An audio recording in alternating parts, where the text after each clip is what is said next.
Well, welcome everybody. We've got a good and high caliber crowd. I can see some people from the Foreign Office and other different organisations, and it's a testimony to the quality of the speaker we have today. Just for those of you who don't know, my name is John Bew and I head the Britain and the World project here at Policy Exchange. This time last year, a little bit more than this time last year, just after the inauguration of President Trump, we had Walter Russell Mead, speaking on Trump's foreign policy, the likely first year. And I was thinking recently about the different aspects of that speech and how much of it had actually proved, particularly on the Iran nuclear deal, to be very salient, prescient, and accurate as a prediction for what might happen in Trump's first year. Walter, I will introduce in a moment, just to say the format of the event is he'll speak for about 25 minutes, half an hour, on the various tributaries flowing into Trumpism and how to understand Trump, and then we can have a discussion on specific policy areas thereafter. I think you should all know who Walter is because you've seen the invitation. But just to say, he is, as well as being a professor of foreign policy and humanities at Bard College just inside New York, he's also a distinguished fellow at the Hudson Institute, and has recently taken up a column in the Wall Street Journal and has a very important piece today about about US foreign policy in the Middle East and how that's changing. So, Walter, without any further ado, I'll hand over to you. Thank you very much. Thank you. Thanks, John, for inviting me.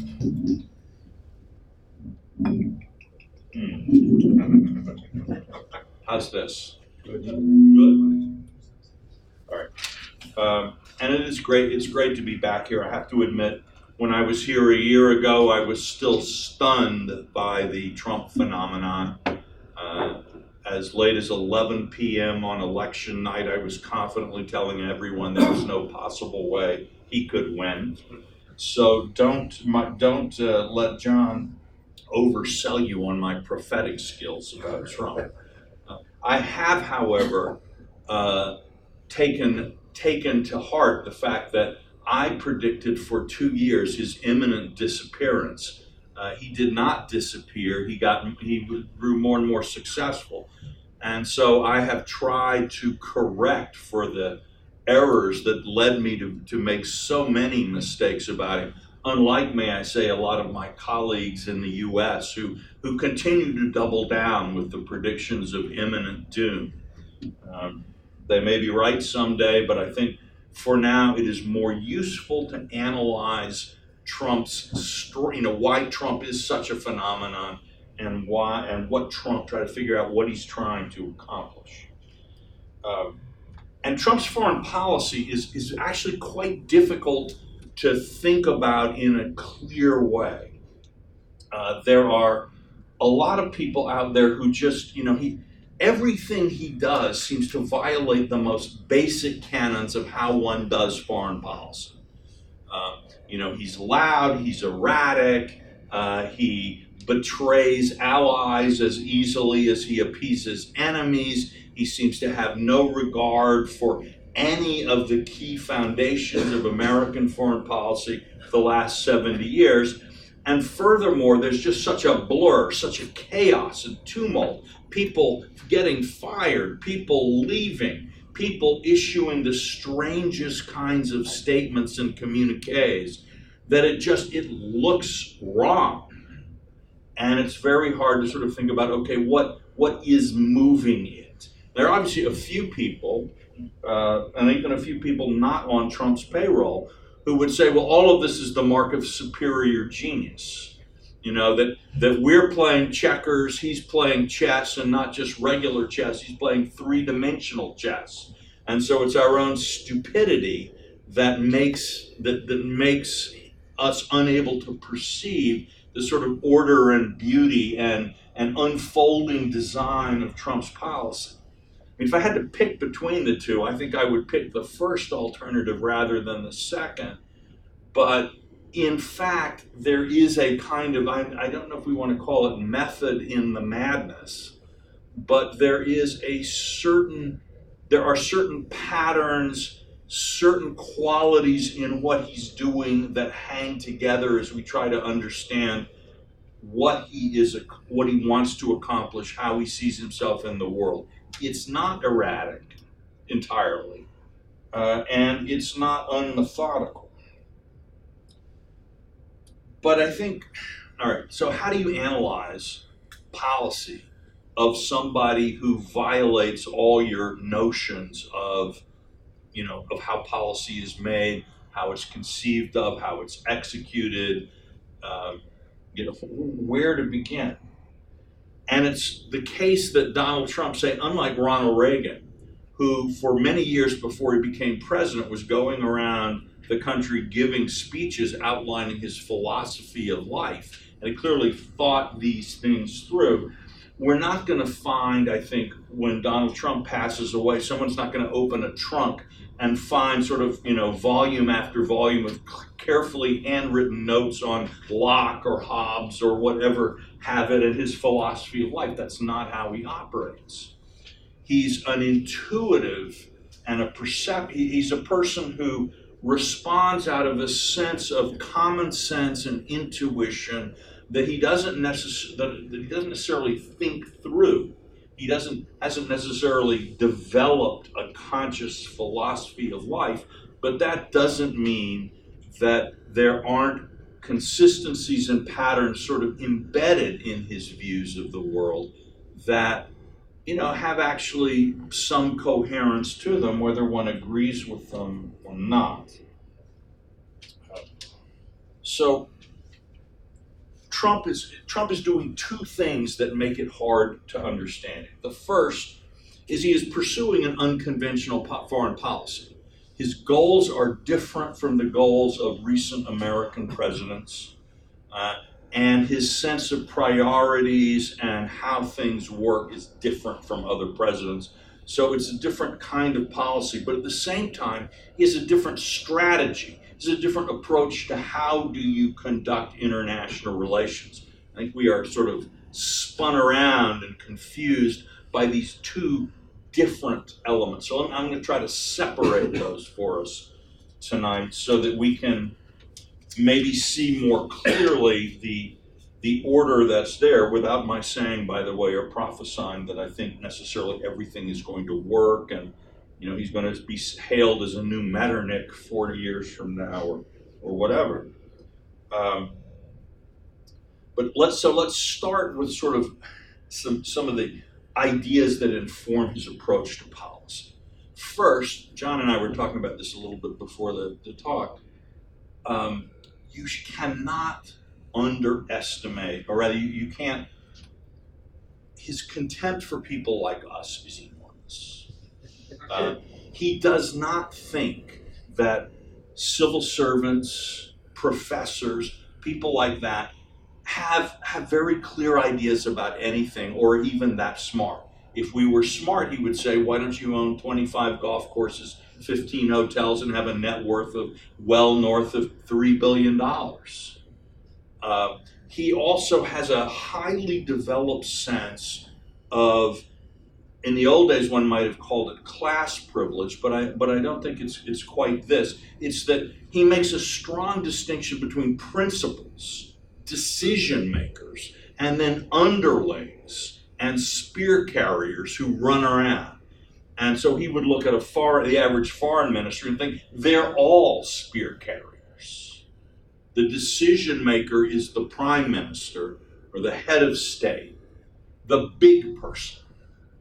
And Trump sees himself as a big person, and he believes that the way to conduct business is ultimately it's with the other big person.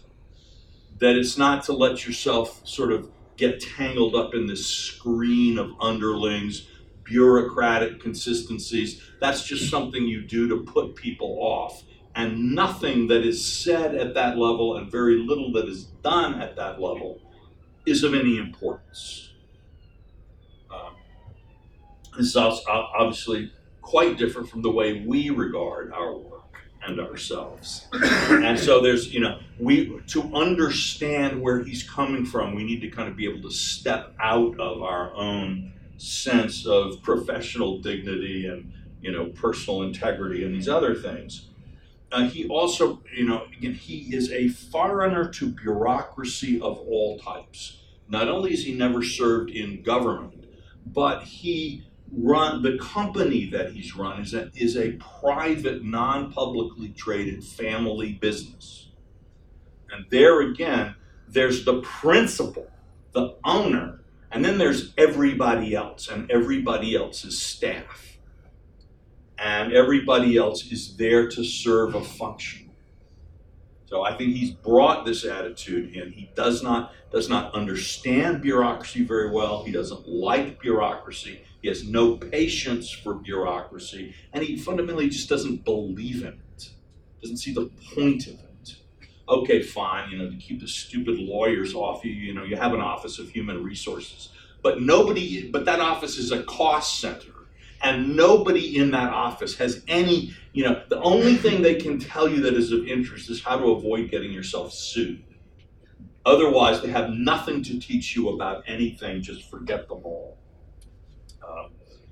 He runs the government the way he runs his private business, which is he tends to believe, he believes in having not just a team of rivals, but a team of enemies. He, like FDR, John made the rather nasty but correctly that Hitler ran things this way too. You have this. He empowers different people to do things, even knowing that it will bring them into conflict. And there'll be the free traders will be doing this, the protectionists will be doing that. Literally, Franklin Roosevelt ran things in this way. And that therefore he is the arbiter. He is always the one at any moment who can raise one faction or one person or depress another.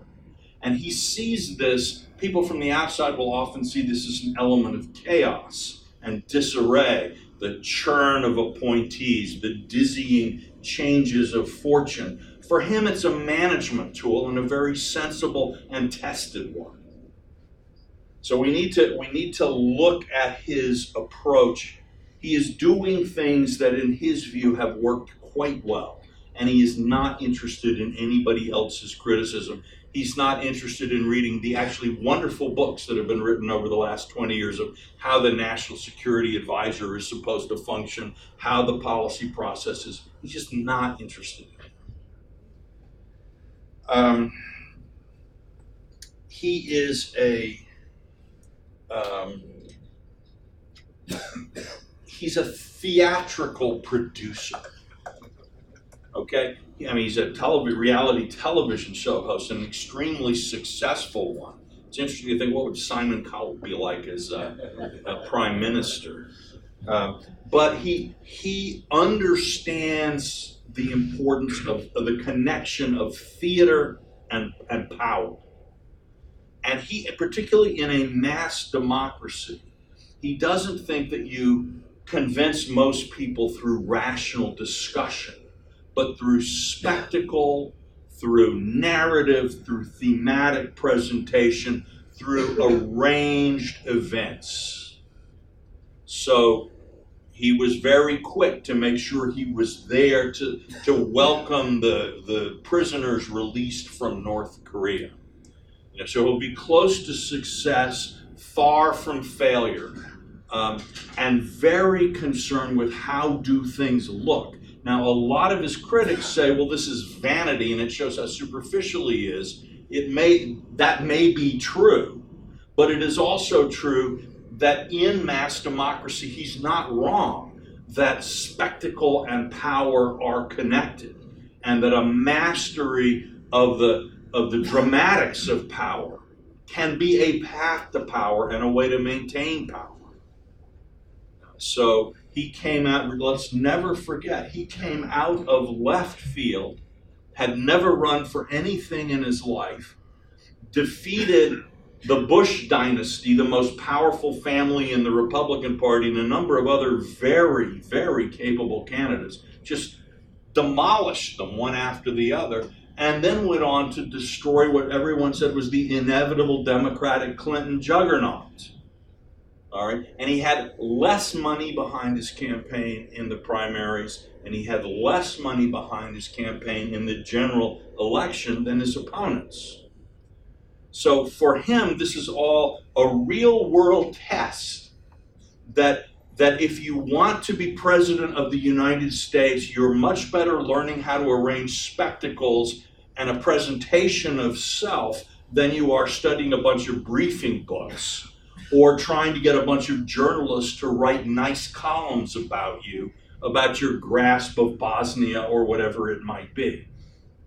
All right, so his life experience has confirmed his belief that he is right about how politics works, and all these other people have no idea what they're talking about. If they had any idea, why aren't they president? He also looks around the world and he sees increasingly big people like himself. Putin, Erdogan, Modi, Abe, Macron. You know, these are people, you know, we may think differently of them than we think of him, but all of them have a sense like his for the theater of politics. For the idea, too, that for various reasons in our time of mass democracy, people are responding in many different countries and cultures much more to the strong individual, the charismatic individual. And so he sees a lot of international politics as transactions and maneuvering and competition among these big people. And he personalizes interstate relations.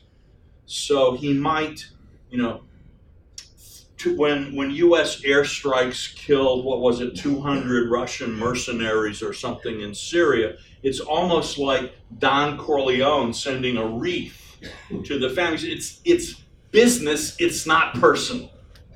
You know, Mr. Putin, you and I have, you know, sometimes our interests come into conflict, but I have the highest respect for you. All right, again, there are a lot of theories about Trump and collusion. I think we have to wait until the Mueller report and other things come out to be able to say anything intelligent about them. That, by the way, hasn't stopped a lot of my colleagues in journalism from saying a lot of very unintelligent things about what might or might not be in there. But I think what we can still see is consistent with this idea, demonstrating your respect for an opponent, even, you know, that's an element of your policy for Trump, your personal respect, or in the case of Little Rocket Man at one point, expressing your contempt, which can shift very quickly based on what Little Rocket Man does. He doesn't think concepts like world order building. I'm now switching a little bit from how he conceives of policy and goes about. Actually, before I do, I'm sorry. There's one more thing I wanted to add, which is he sees chaos and disruption as important tools of politics and strategy. For 70 years, and this was very much confirmed in the Cold War with, you know, you don't want a nuclear war by accident, or you don't want the US and the Soviet Union to come into some kind of collision by accident, so they need to know what your red lines are, right? And you must be clear in your communication. That became a very deeply entrenched norm in the American style of international politics. Trump may not even know that existed, but he certainly doesn't think it's a good idea. Deception, confusion, chaos. You want your enemy, your opponent, your partner, whatever it is at any given moment, it can move very rapidly from these, not to know what you're thinking or what you'll do next. You want to keep them off balance, and then they'll do something that may reveal to you what their real motivations are and how you can go. So he seeks to create uncertainty. And again, this is very unorthodox by modern standards, but Machiavelli and Sun Tzu would both kind of approve, more than not. Why is it to your advantage for your adversary to know what you'll do? Okay, But now we move into the world that as he sees it. And I've written about a great deal, and I keep writing about it. Trump as an example of Jacksonian populism. I'm not going to talk about that much tonight. There are plenty of places where you can go read what I have to say there. But there are some points, sort of philosophical worldview things about Trump's view of international politics, the way things work, that very much inform his policy approaches and his policy judgments and priorities. One thing is that he definitely believes that international life is competitive. He does not see humanity as engaged in a common struggle to build, the Parliament of Man, Luxley Hall. That's not his approach. He's a very bad Tennysonian in that way. He sees it as a conflict for mastery. He'd be much more at home in sort of 16th century Italy in some ways than in Cold War America, in terms of just his view of what politics are and what other people are likely to do, and also how far you can trust allies. His assumption is that allies are out to get you. They may be somewhat aligned with you at a current moment, but you must never forget, because they will never forget, that if Macron is trying to get close to you, it's partly so he can make sure the knife goes into your back a little bit more easily. And you would be a fool if you didn't know that, and it's not only the French who are that way. So it doesn't mean that you then, you don't think of this as somehow evil, because that's the way things are. All right? It's normal. It's unavoidable, and so you just live with it. He's been in a competitive business environment for decades. You have rivals, you have unions, you have regulators, you have bankers. All of these people are never there to help you. You're always trying to get a better bargain for yourself. This doesn't quite mean war against all, but it does mean that you don't trust people. And when people start telling you, we don't need a transactional relationship, we must think of the longer term. What you hear is, I really think I can screw you now. So it's important. This will not change. I think this is kind of deeply set. He certainly doesn't believe that Europe is on America's side. Okay, that when Angela Merkel talks about, our common effort for liberal values, he says, what about your trade surplus? Your liberal values don't seem to stop Siemens from selling power plants to Russia for Crimea. Boy, that guy Gerhard Schroeder isn't in jail yet, okay? So he doesn't believe any of that. It's just noise to him. I think his relationship with Merkel might not be that different from Berlusconi's relationship with Merkel, in the sense of the way they rub each other the wrong way. Each sees the other as a kind of exemplar of a lot of things they don't like. The difference is he's probably got more power than Merkel, although we don't know how that will all work out. Okay, and then he sees his ability to master international media as a real tool of power. The fact that almost everyone in the world is thinking Trump, Trump, Trump, Trump all the time is something that he thinks is a sign of success, a real success, and gives him power. Now, admittedly, in Britain, you're going Brexit, Brexit, Brexit, Trump, Trump, Trump. But in much of the world, to a surprising degree, he has sort of mastered a kind of, he's married political power and media celebrity and created really a cult of personality even if it's a cult that some people hate, they nevertheless can't get away from it or stop thinking about it. He lives inside the minds of his opponents, and he has a unique position among contemporary statesmen. There again, he sees Putin maybe as both his colleague and his rival, that they share some of that ability. All right. He sees geopolitical competition and economic competition as being two. He doesn't think necessarily a lot about how they are connected, but he sees that America needs to be economically strong in order to be geopolitically strong. He does not believe in that we are in a post-American world or should be in a post-American world. He completely rejects the idea of American decline. His view would be that what we need is a neo-American world rather than a post-American world. And he absolutely aims to restore American primacy. And he wants as much primacy as he can get.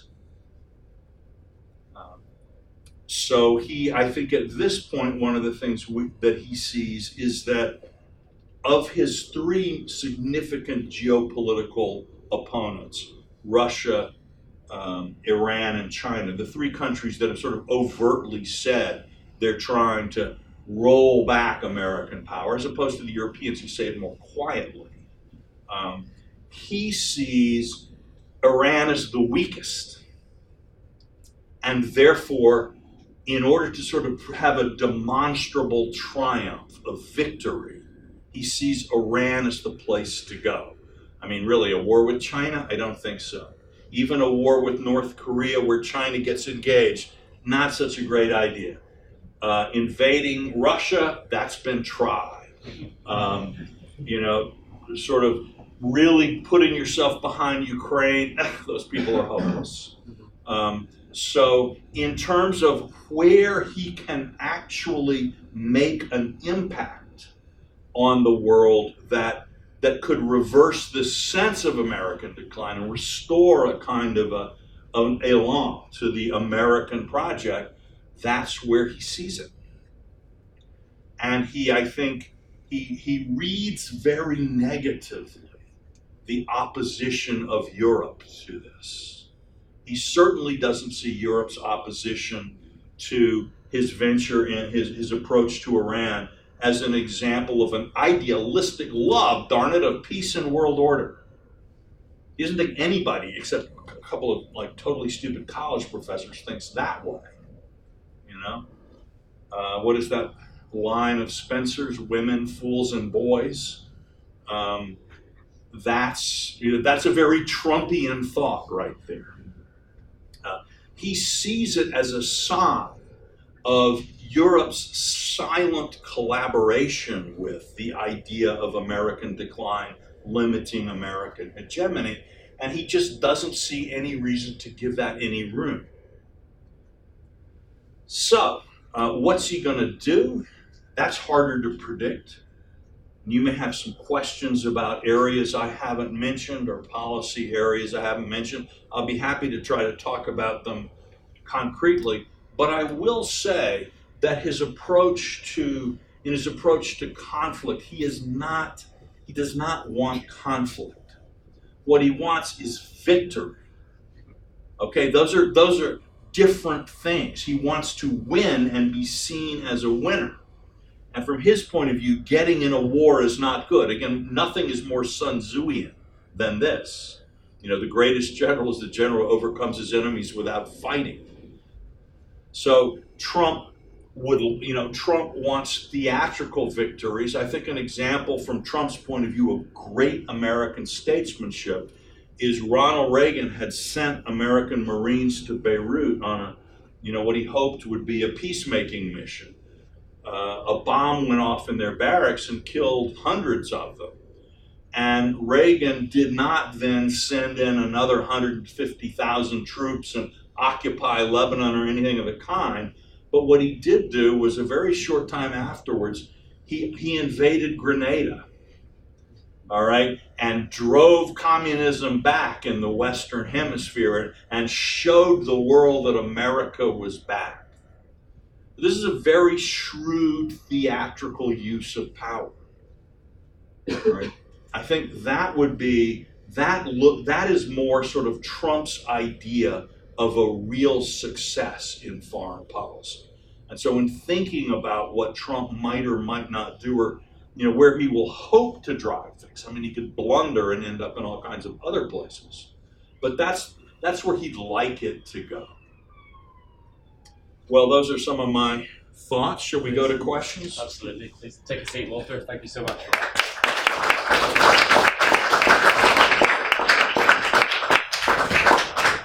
I don't know whether to start with Don Corleone or Machiavelli or Sun Tzu, but I've got a couple of questions, if I may, to open things up. And one is about, to pick up on personalities. And when you were speaking, I was thinking, what would Trump make of what you were saying, your analysis of, and I can imagine him sort of nodding his head in some quarters.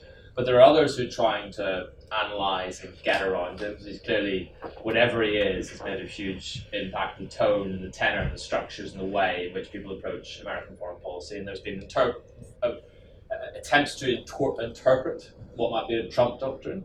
You could look at the national security strategy or the national defense strategy with clearly there's, you talk of competitive engagement, for example, there are attempts to put Trumpism on paper.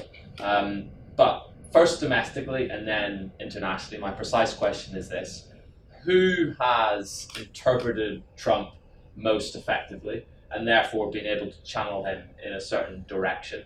Is it Bolton and Pompeo? Or are they just people who've arrived on the scene because the first tranche of people burned out pretty quickly? And who in the international space? So last week, or 2 weeks ago, we heard that Macron, of course, had mastered Trump by sort of trying to wrestle him even more closely than Trump was wrestling back.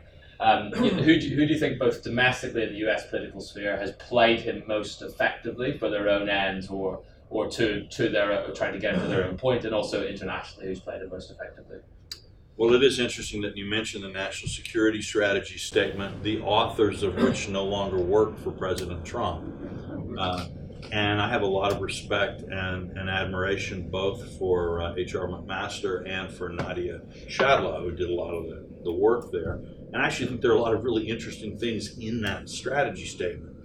I was at an event where somebody asked, I think it was Nadia, has the president read the strategy statement? She did not really give a categorical yes. It was a very carefully worded answer that she gave.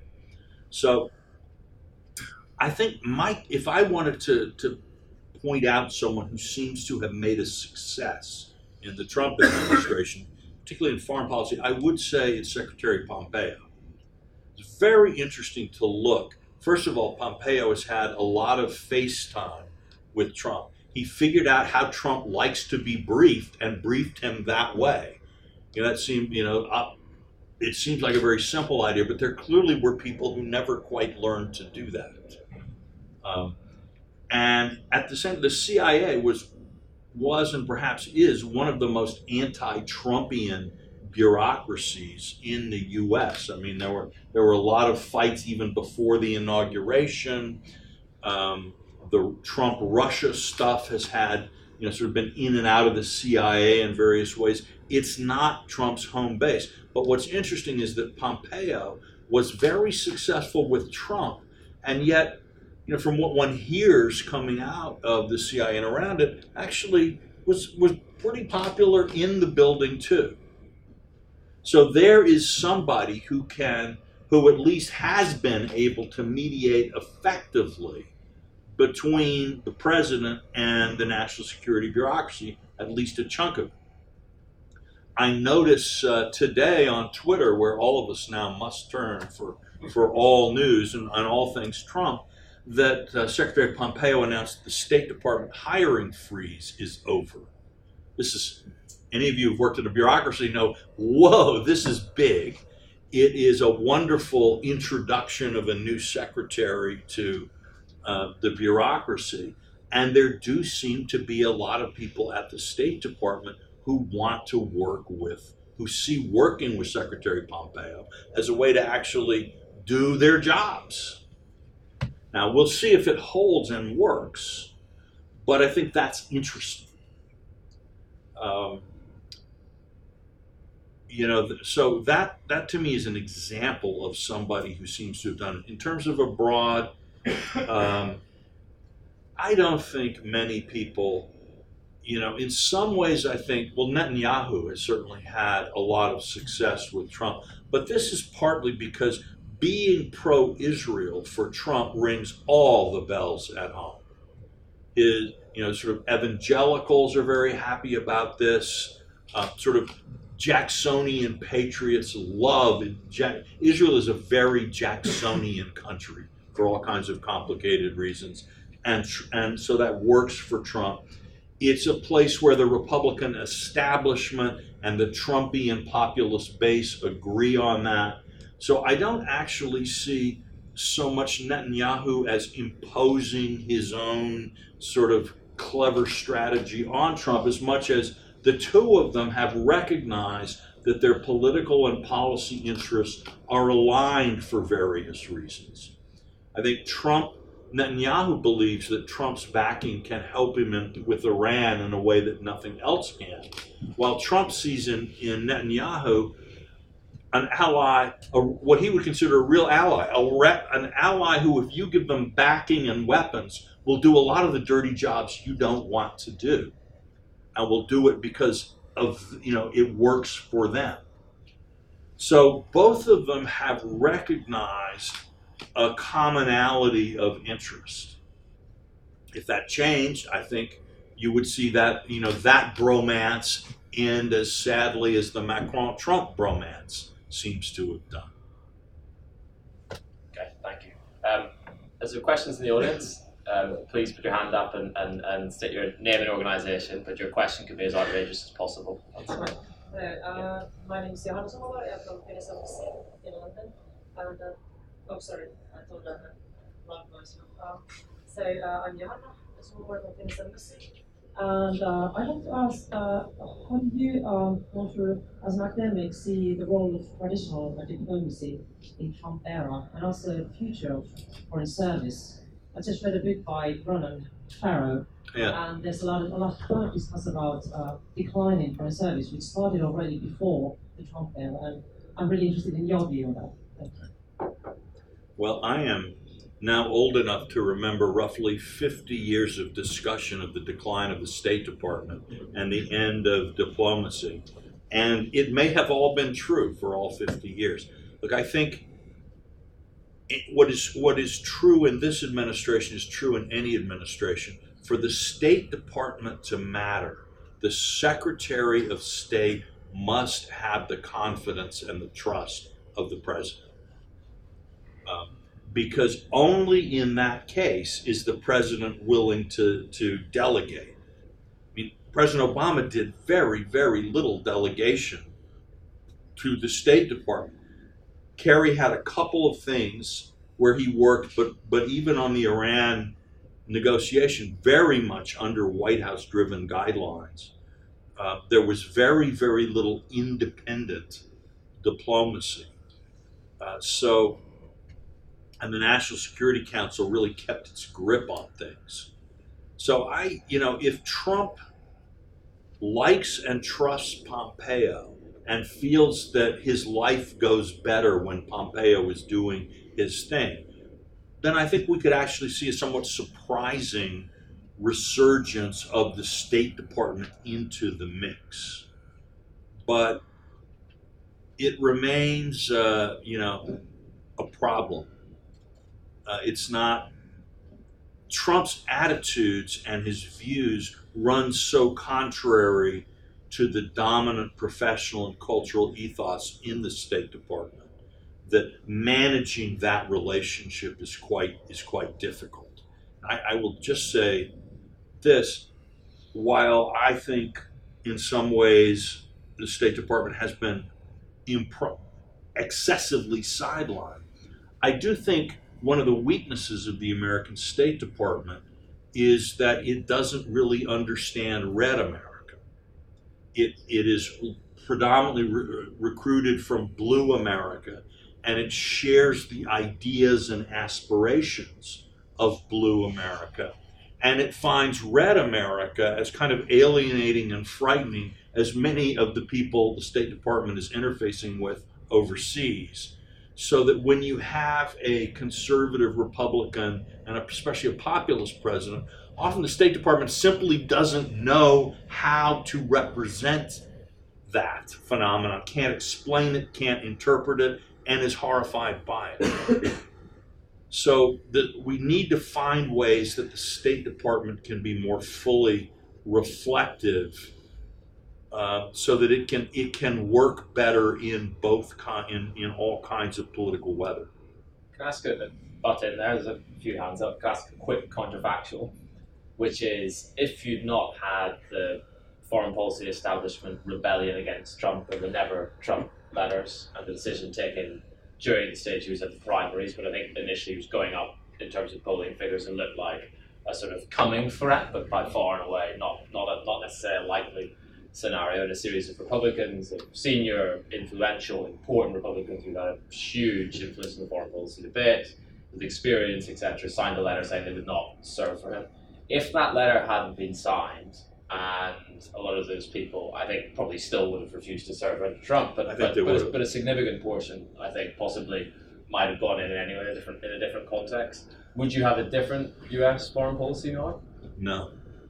Perfect. No, you might have a more skilled U.S. foreign policy, but in its overall thrust, President Trump is determined to be president of the United States.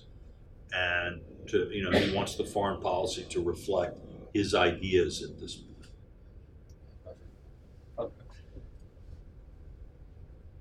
Thank you. John Blake, I'm the head of education and social reform here at Providence Institute. I'm just wondering the extent to which, how much is it the case that Trump is genuinely different and the effect of his actions is genuinely different? Or how much is it the fact that we simply know that he has very different intentions? If we shut his Twitter, if his Twitter account had never been opened, and we never knew, we didn't have this running commentary from his own mind, would we have noticed? How much would we do? How would we know how different it was? Does that make sense? Well, he still would have been in the debates. He still would be. The U.S. Embassy would still have moved to Jerusalem. The Iran deal still would have been, ripped up. The Paris Climate Accord he would have walked out on. So I don't think we need the tweets to know that something is happening. What's motivating Trump's acts of aggression against Syria, given that Assad has been holding the line against Islamism, clearly has no aggressive intentions towards America or the rest of the West? I find it very difficult to understand what's going on there. Because Trump sees Iran as a key threat to the United States and its allies in the Middle East, and he sees Assad as essentially a client of Iran. And therefore, defeating Assad is part of knocking Iran back a bit. So I think that's probably the simple answer.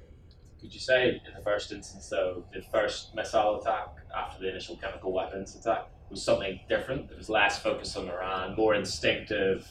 Well, that was more about saying, look, guys, you don't have Obama anymore. You have an actual president now who will, who if he says he'll do something, does it.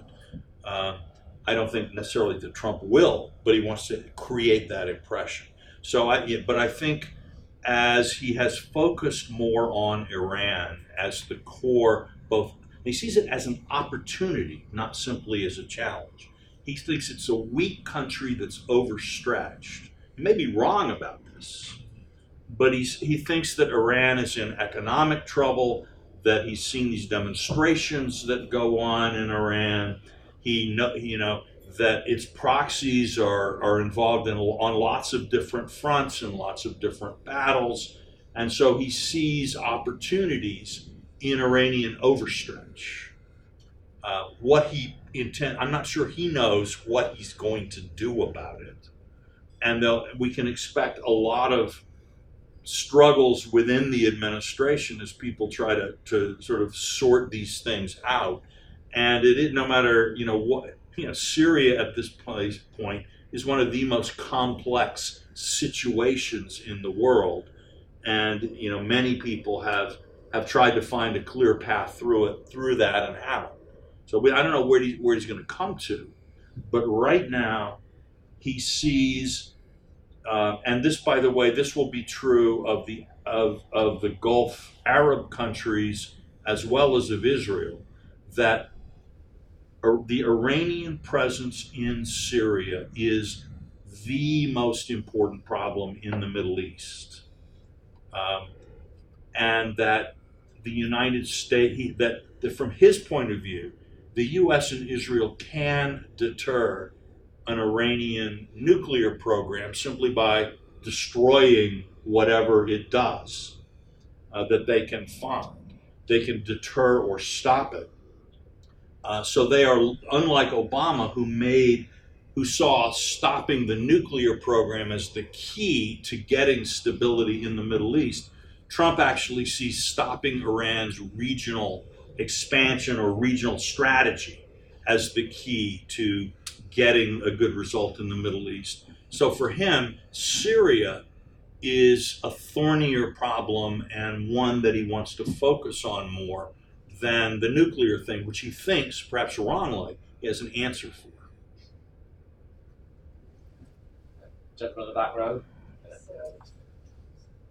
Hi, so Charlie Laderman, King's College London, Law School of London. I just wanted to pick up on the question on Iran. I just wanted to ask you, some of the earliest statements I've seen from Trump on foreign policy relate to Iran in the early 1980s and late 1970s.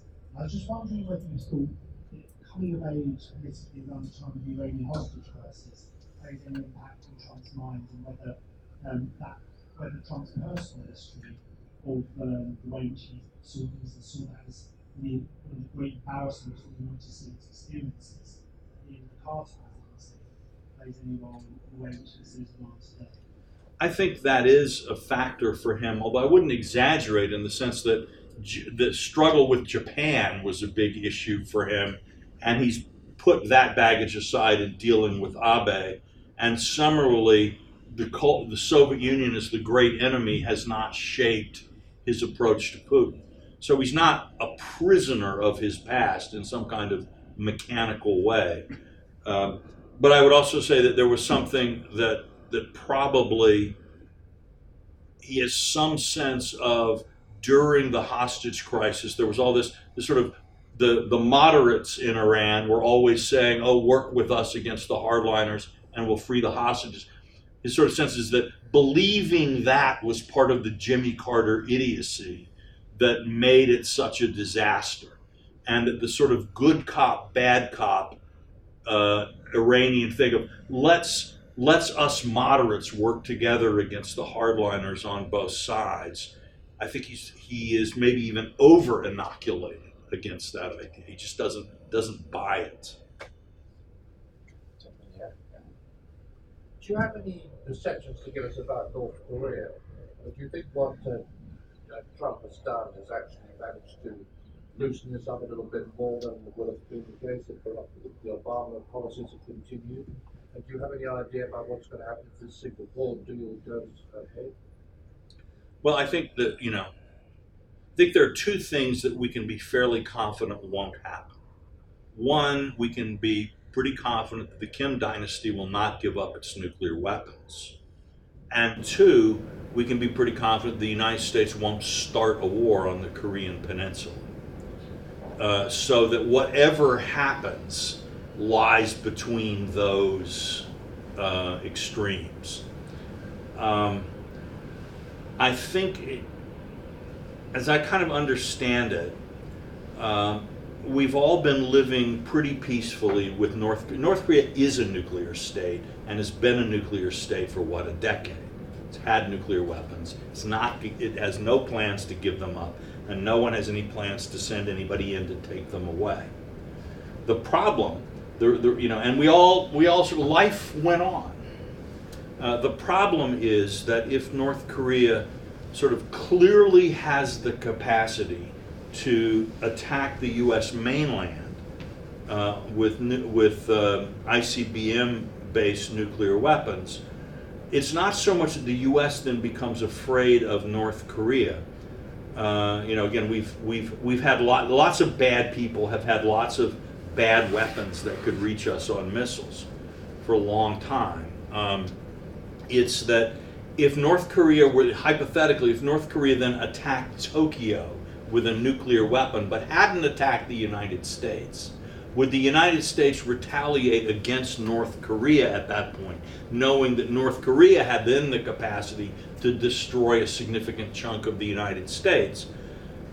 It's pretty well impossible to convince people like Prime Minister Abe that the United States would in fact do that.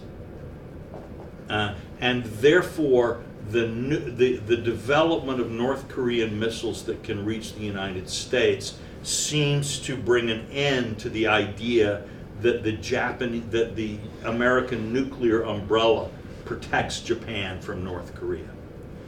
And if that's the case, again, there are lots of people there are lots of people in the circles around Prime Minister Abe who actually would like Japan to develop a nuclear weapon, and as probably many of you know, Japan could develop nuclear weapons probably in just a few months. They've very, very carefully assembled everything they need to do it for peaceful purposes, very peaceful.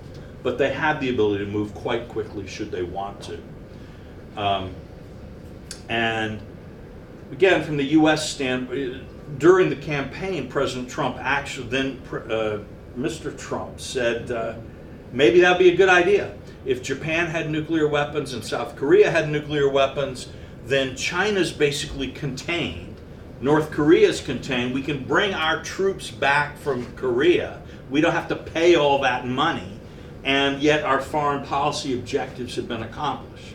He said that out loud.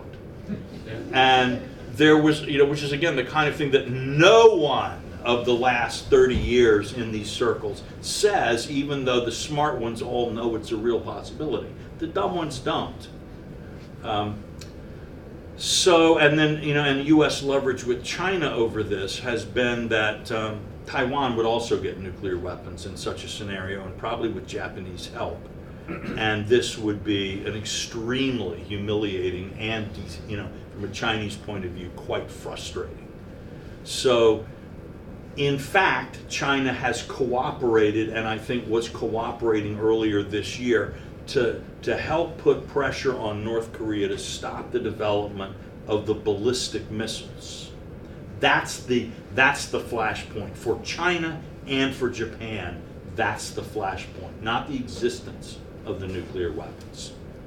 So somehow, if we want to continue our traditional policy of kicking this can down the road, we need to find a way to deal with this new element.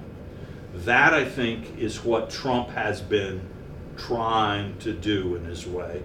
And, on the one hand, a lot of bluster and threat. On the other, sort of a lot of openness to discussion. The North Koreans are likely to continue to do this in their own characteristically ugly way. For the North Koreans, this missile program is not just a weapon or threat against the US and Japan, it's also a weapon against China. That they can create a fundamental security crisis in East Asia where the outcome looks very bad for China at any moment. That's actually something that they use too. So we have to understand the Kims are seeking to kind of impose their will on China, on Japan, and on the United States. And the fact that they can even think that way tells them that they're on the right road with nuclear weapons, that their strategy is working brilliantly. What other country of 22 million people can have 3 world powers dancing like that? So, I think any U.S. administration couldn't have continued the status quo simply because of this missile threat. Any U.S. administration would have had to try to deal with this in some way. Trump's methods are his own.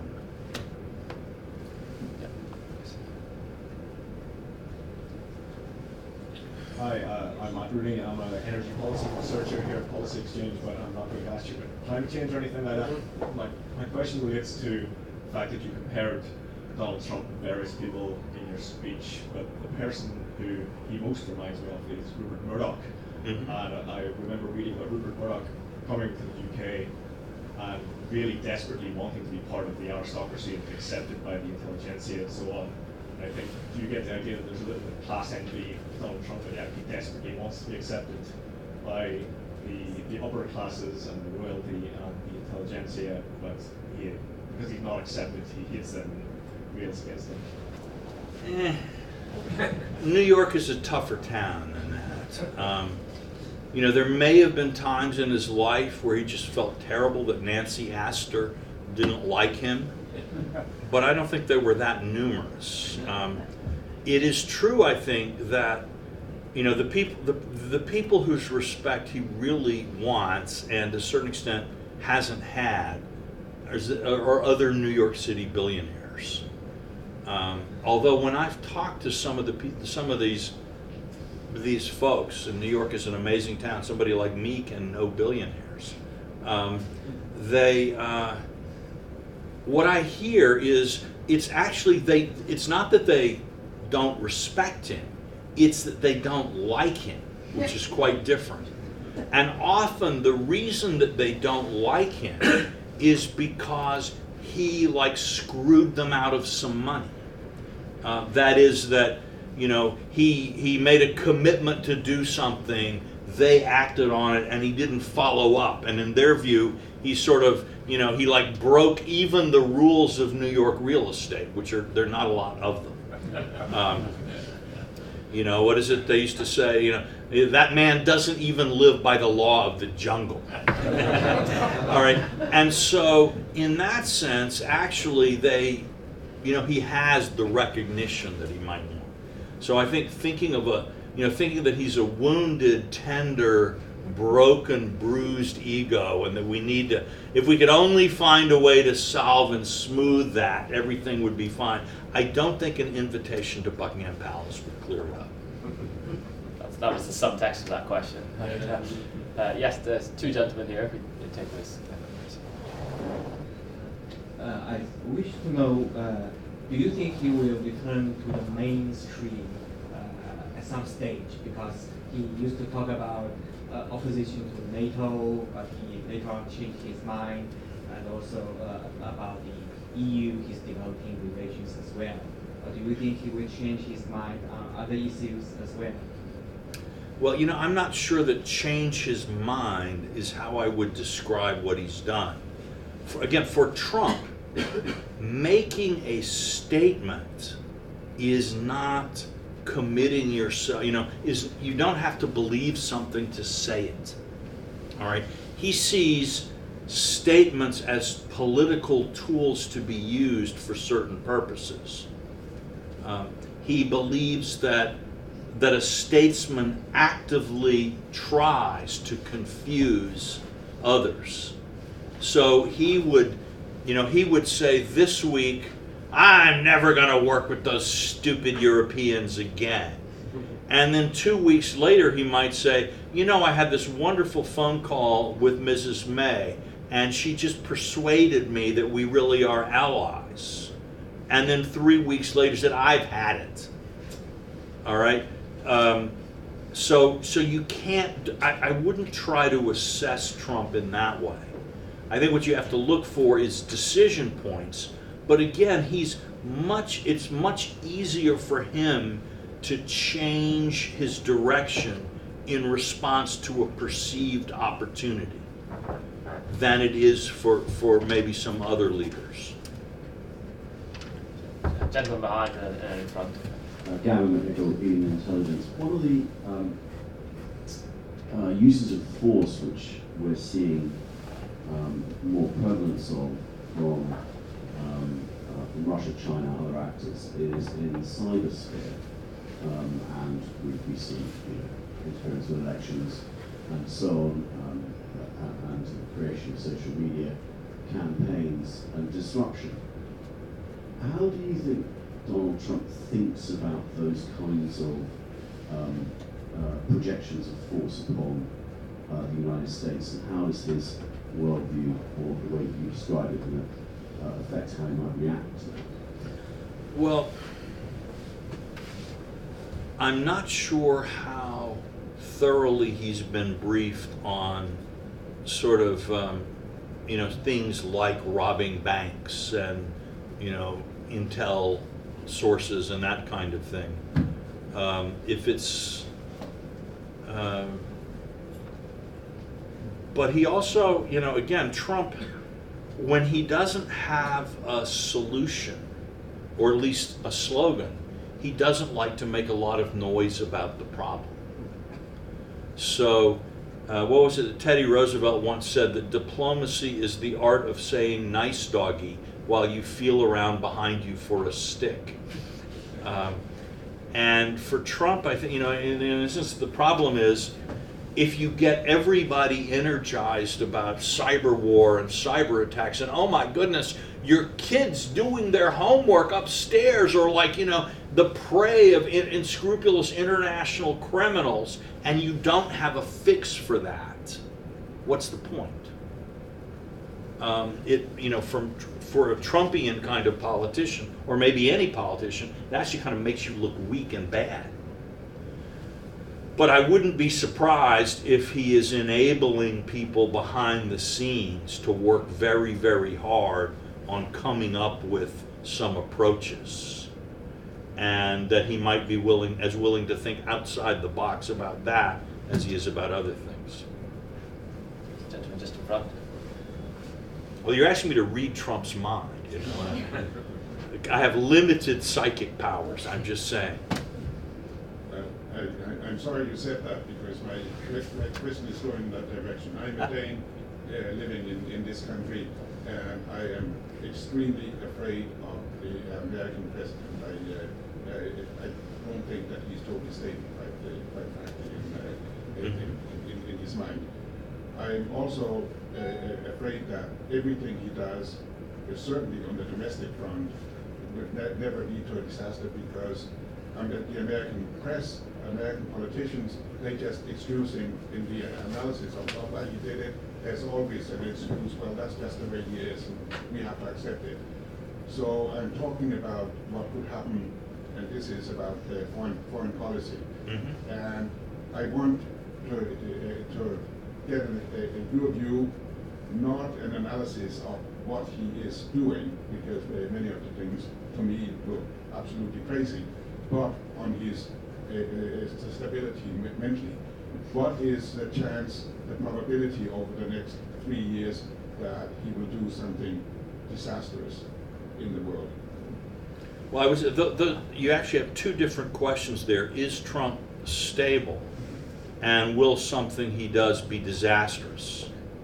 Because, both George W. Bush and Tony Blair were stable, and yet they did something disastrous.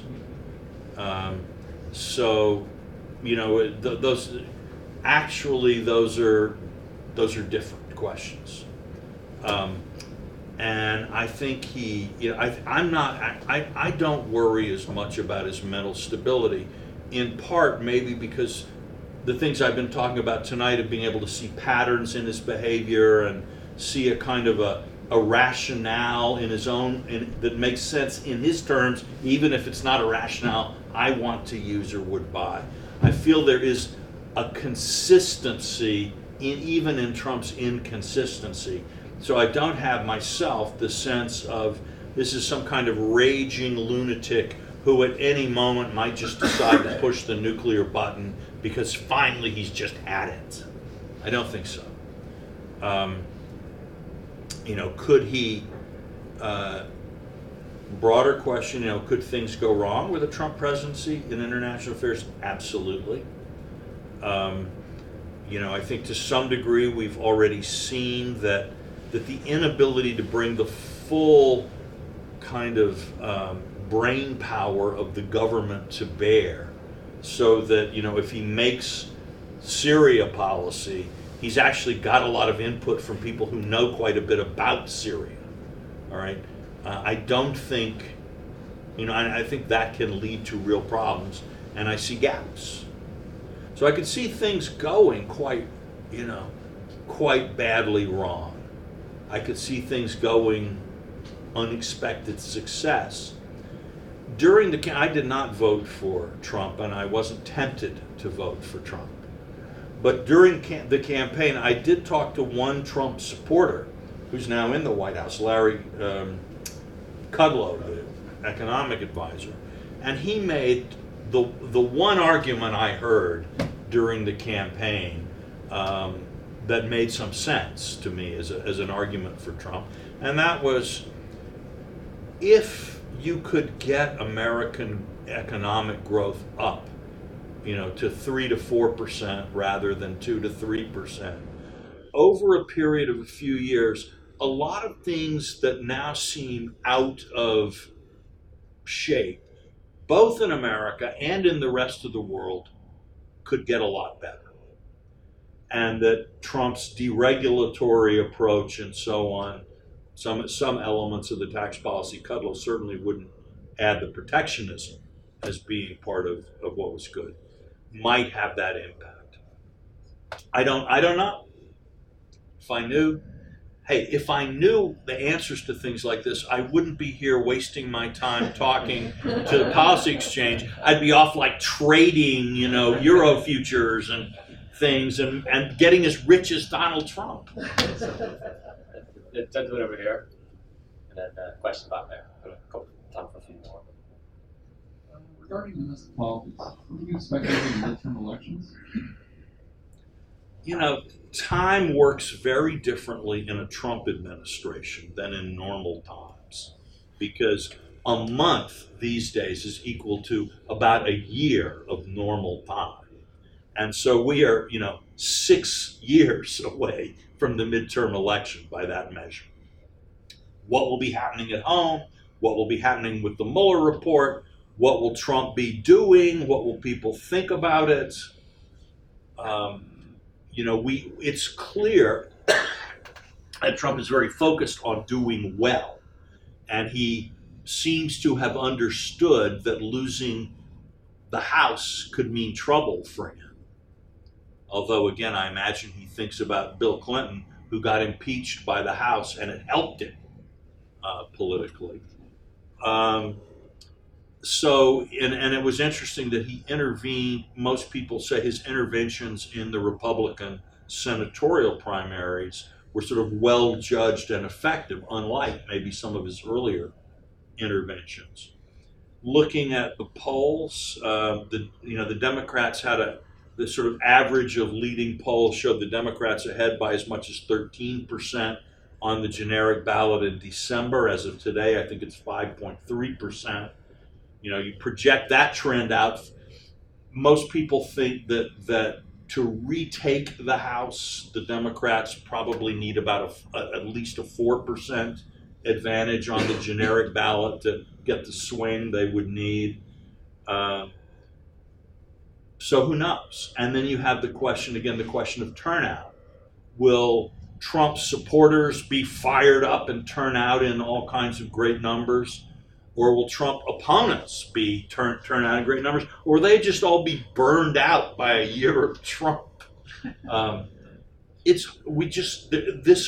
Trump is not like other presidents. And so the standard rules of thumb you use to pretend to yourself that you understand what's going to happen next month don't hold as much credibility. Jump at the back there.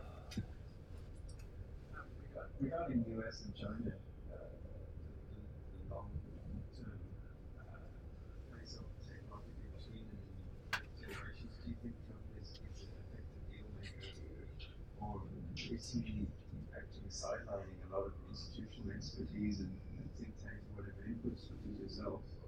Do you think that there is significant answers that the US has to be able to maybe slow down the inevitable preeminence prevailing perhaps of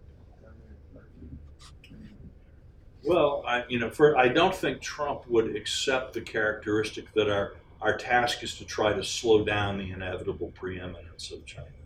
That doesn't sound like a very Trumpian idea there.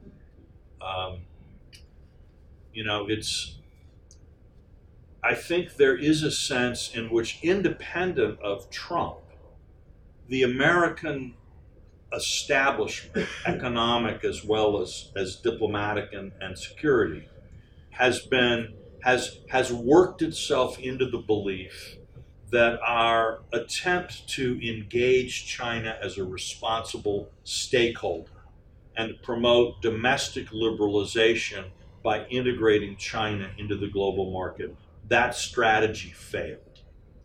And that the discussion now in the US is no longer, will China become a responsible stakeholder?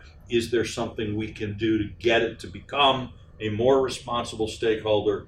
It's, okay, plan A didn't work, what's plan B?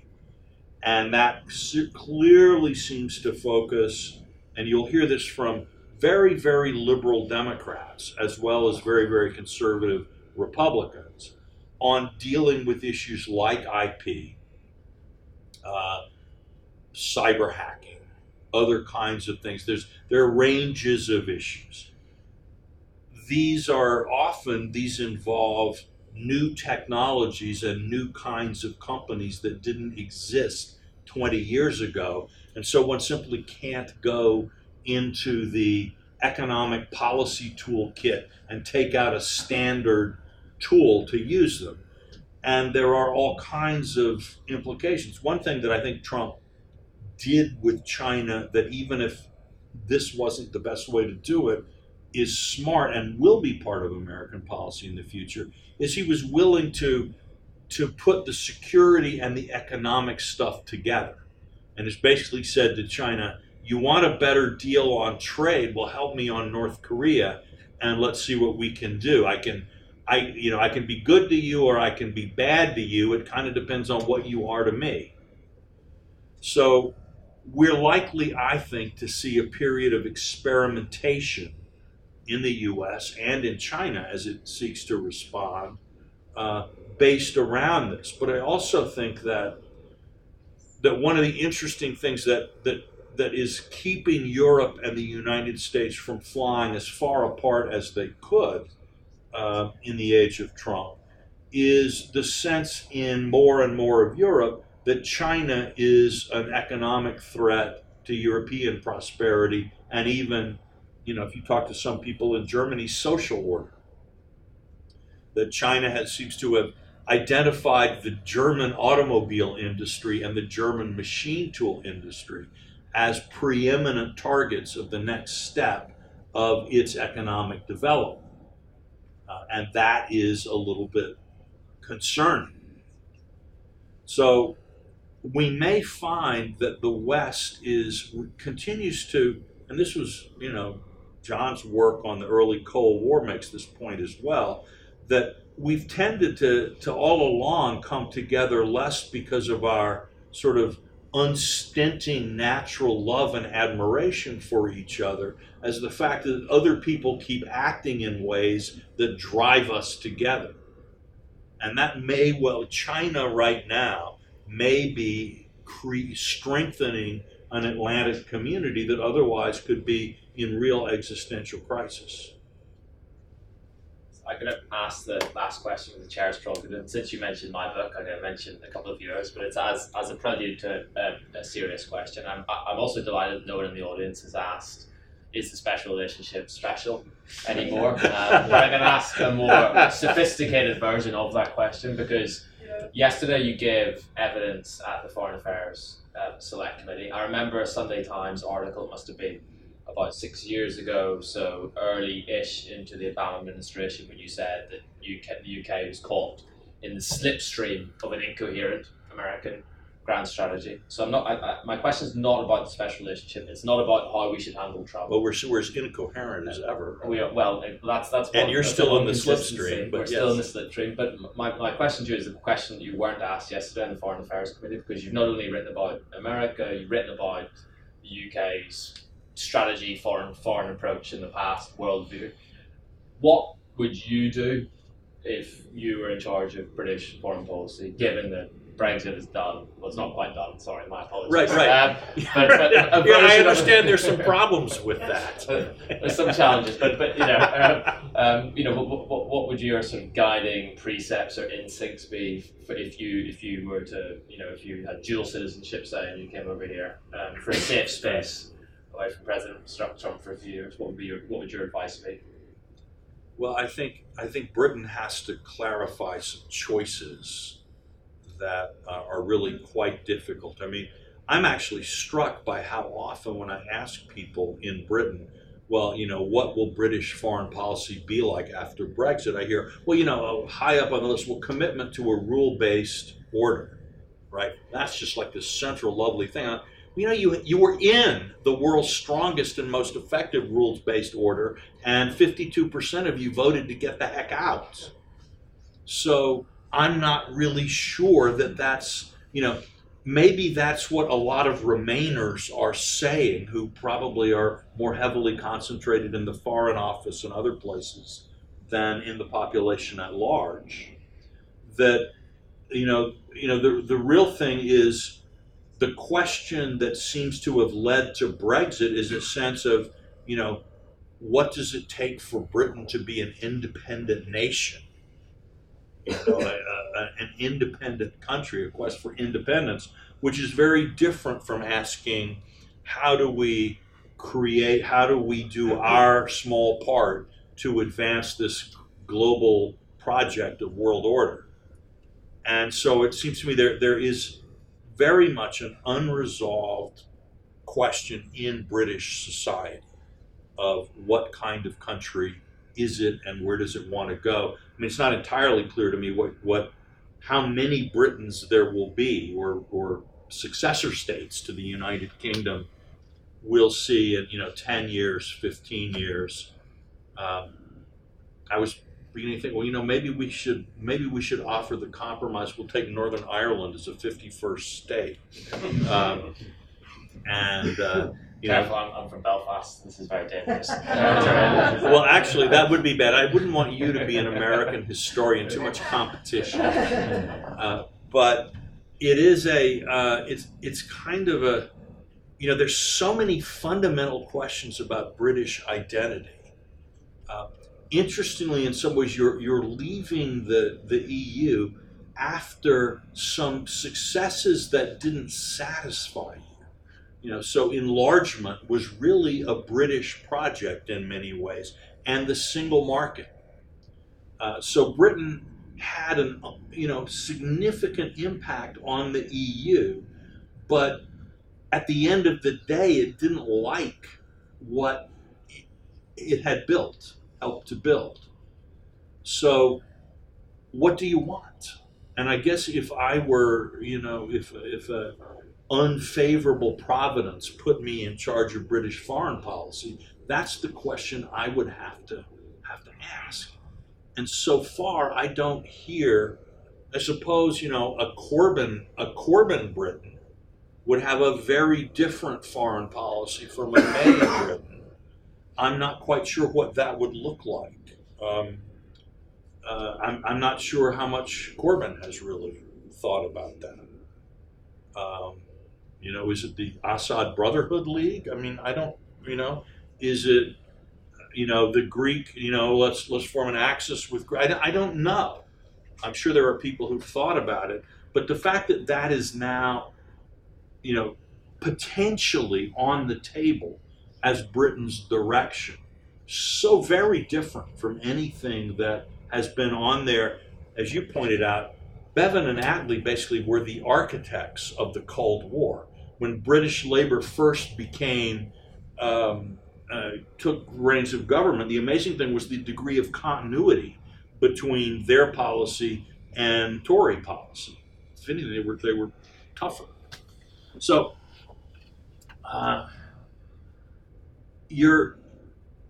we would, I guess from my perspective, I'd say Britain doesn't have a foreign policy problem.